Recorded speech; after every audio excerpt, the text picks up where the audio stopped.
Welcome to another deep dive. Today we're going to be talking about David Brooks's book, How to Know a Person.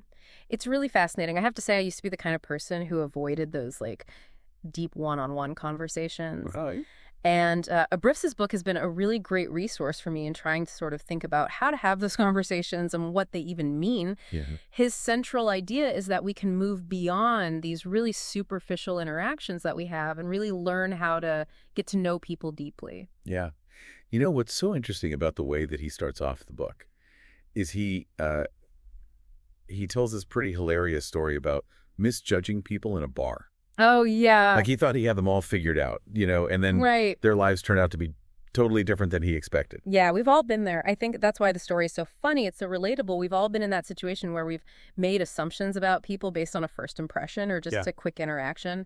And it's a really lighthearted way, I think, to introduce this idea of diminisher tendencies, which is this pretty profound concept that, we all have these things that prevent us from seeing others clearly. Yeah, he talks about things like egotism and anxiety, Yeah. and also the way that we sort of tend to objectify other people. You're right. And all that can get in the way of actually connecting with someone. And it's not just strangers either. Brooks talks about this really poignant story about Vivian Gornick and her mother. They were incredibly close, but constantly misunderstanding each other. Wow. And it really, I think, drives home the point that even in our closest relationships, we can still have these diminisher tendencies that blind us to who someone really is. So, I mean, that raises a really important question. If we're all so prone to these diminisher tendencies, how do we overcome them? How can we become better at seeing others? Brooks talks about cultivating what he calls the illuminator's gaze. Oh, I love that term. The illuminator's gaze. So, I mean, what exactly does an illuminator do differently? Like, what are they doing? Well, think about a time when you felt truly seen and understood by someone. What qualities did that person have? Okay. Brooks suggests that illuminators see others with tenderness and generosity and receptivity, and also just a real curiosity to understand the other person's experience. So it's not just about observing, it's actively engaging with their perspective. Exactly. And Brooks takes that even a step further with his concept of accompaniment. Oh, okay. He says that just being present with another person, even in simple activities, can build a foundation of trust and connection. So I'm curious about that. What would be an example of what accompaniment looks like in practice? Well, he uses this analogy of floating down a river with someone. You're not trying to control the current or direct the journey. You're just present with the experience and you're sharing it with the other person. And so in a practical sense, that could look like, having coffee with a friend and really listening to them talk about their concerns. Yeah. Or even just making small talk with a colleague and finding some common ground. So even those small interactions can be really meaningful if we approach them with the right intention. Exactly. It's not just about going through the motions, it's about being present and attentive. Yeah. And this idea that we've been talking about sort of goes back to, this whole thing of each person being a unique point of view. Brooks describes people as creative artists. Wow. Constructing their own realities. Yeah, and he uses these fascinating examples to kind of illustrate this. Have you ever heard of the invisible gorilla experiment? Yes. The one where people are so focused on counting basketball passes that they miss a gorilla walking through. Exactly. It's such a good example of how our brains filter information and how we can just totally miss things that don't fit our expectations. Right. He also talks about this door carrying experiment where people are more likely to hold the door open for someone if that person has previously helped them carry something. Oh, interesting. And it's just so fascinating to see how those past experiences really shape our perceptions and our behavior, often without us even realizing it. That's so true. So if just observing isn't enough, then what can we actually do to understand others? And Brooks suggests that asking the right questions can be really key. Oh, yeah. He even talks about Condoleezza Rice and this surprisingly effective approach that she has to get people to open up to her. Think about it. What are the kinds of questions that really help you to get to know someone? Are they more broad and open-ended or specific? Do you focus more on their experiences or their opinions? Yeah.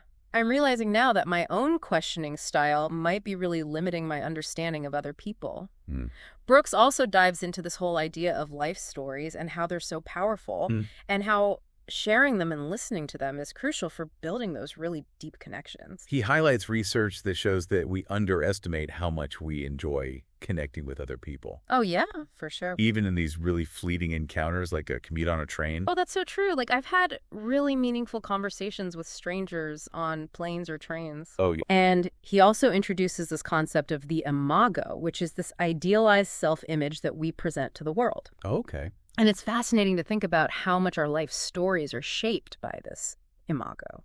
Yeah, I mean, the imago can be revealing, but it can also be limiting. Right. It might not be entirely accurate, but it does tell you something about how that person wants to be seen Right. and also the values that they prioritize. Okay, so we've talked about diminishers and illuminators and accompaniment and the importance of questions and the power of these life stories.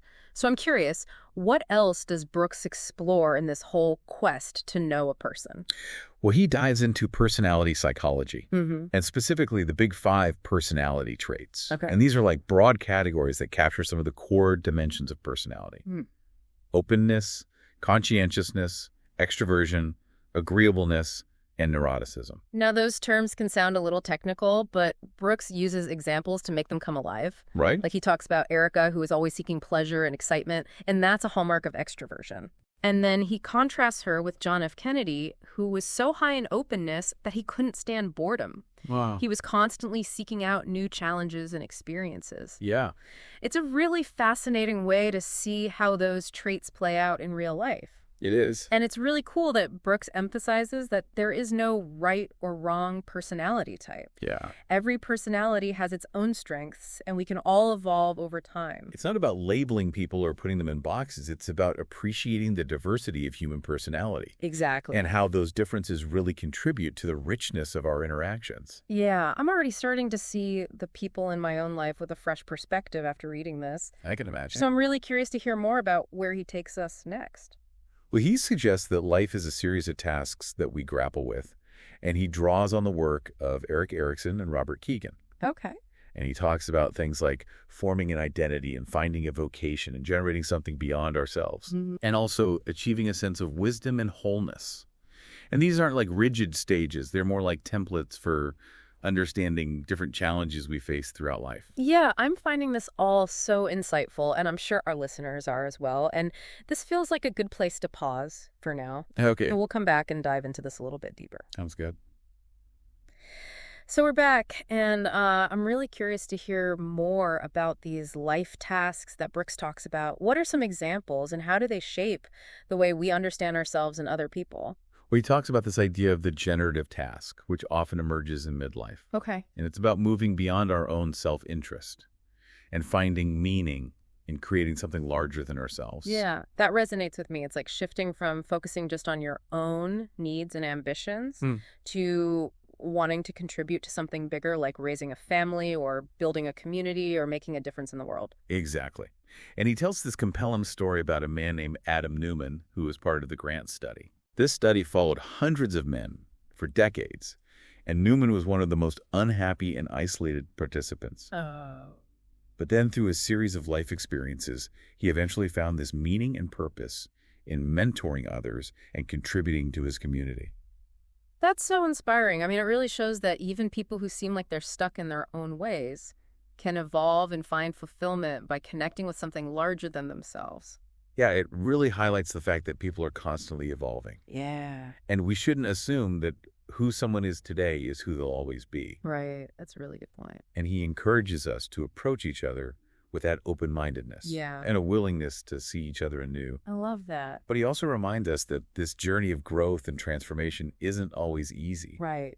We all have what he calls sacred flaws, these parts of ourselves that might be rooted in past trauma or difficult experiences, but they also make us who we are. It's like those imperfections and those vulnerabilities are what make us human and relatable. Yeah.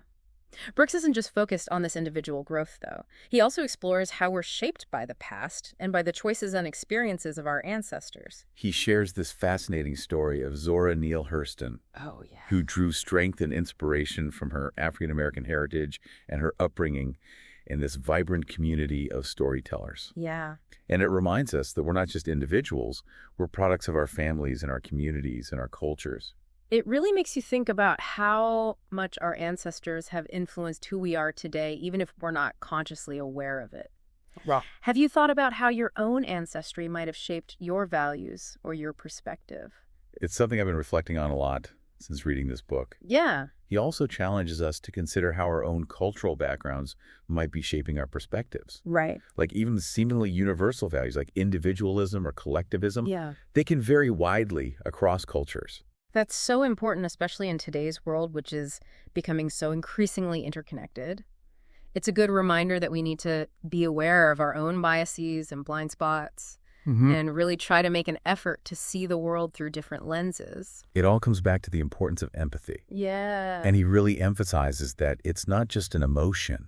Right. It's a set of skills that we can develop and strengthen over time. He breaks empathy down into 3 key skills.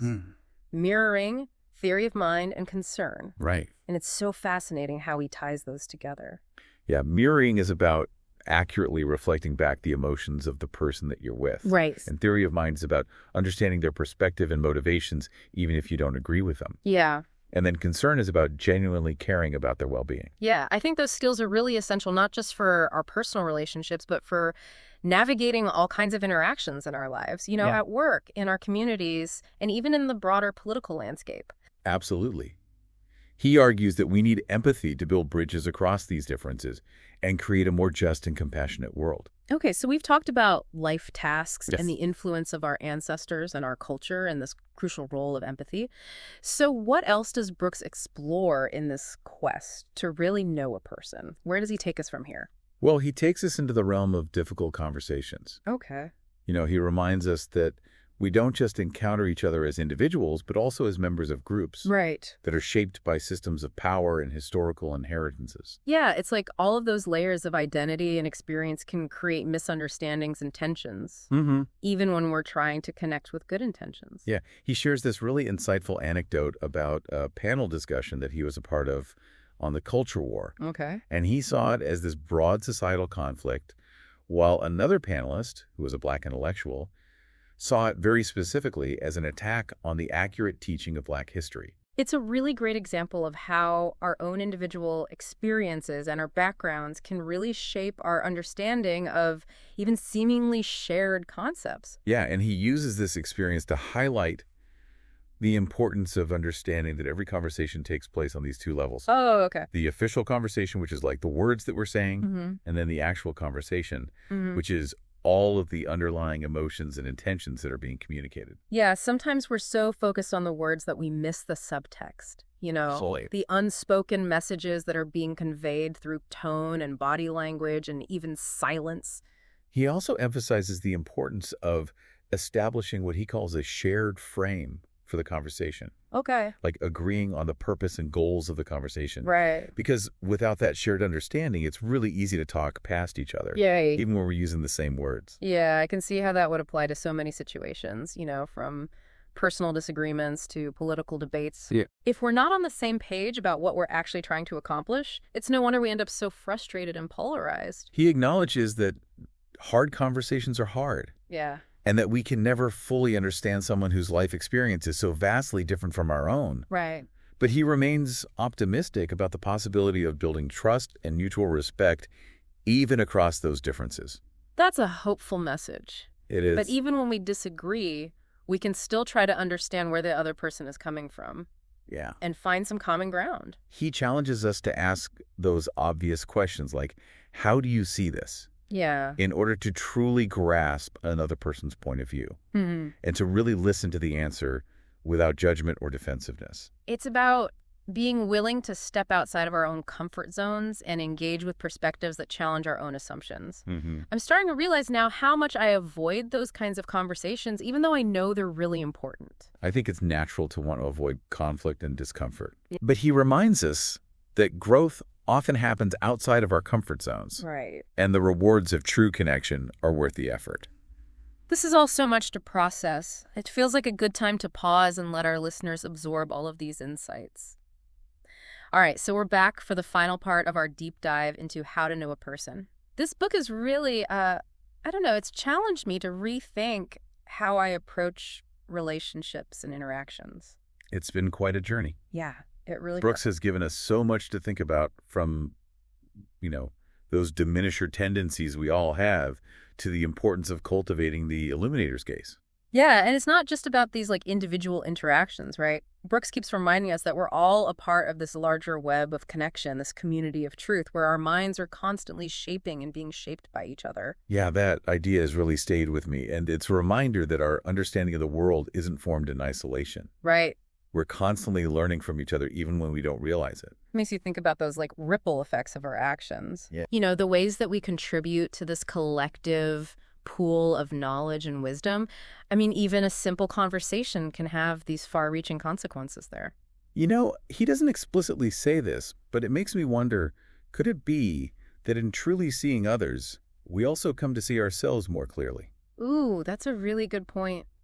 That's really interesting. Yeah, I think it's a beautiful and challenging idea. Yeah. And I think as we wrap up our deep dive, it's the perfect note to end on. I agree. I think Brooks doesn't offer this like simple formula for knowing a person, Right. but he gives us a framework, Yeah. you know, a set of tools and insights that can really help us navigate the complexities of human connection. He encourages us to approach each other with curiosity and empathy, and also a willingness to see beyond our own assumptions. Yeah. It's a lifelong practice, but I think it can lead to richer, more meaningful relationships. Absolutely. He also reminds us that wisdom isn't just about knowledge or intelligence. Right. It's about this deep understanding of human nature and this ability to offer compassionate guidance. He shares inspiring stories of individuals who embody this wisdom, like the therapist in Good Will Hunting, Oh, yeah. who sees through the protagonist's defenses and challenges him to really confront his fears and insecurities. Yeah, it's a reminder that true wisdom comes from a place of empathy and understanding,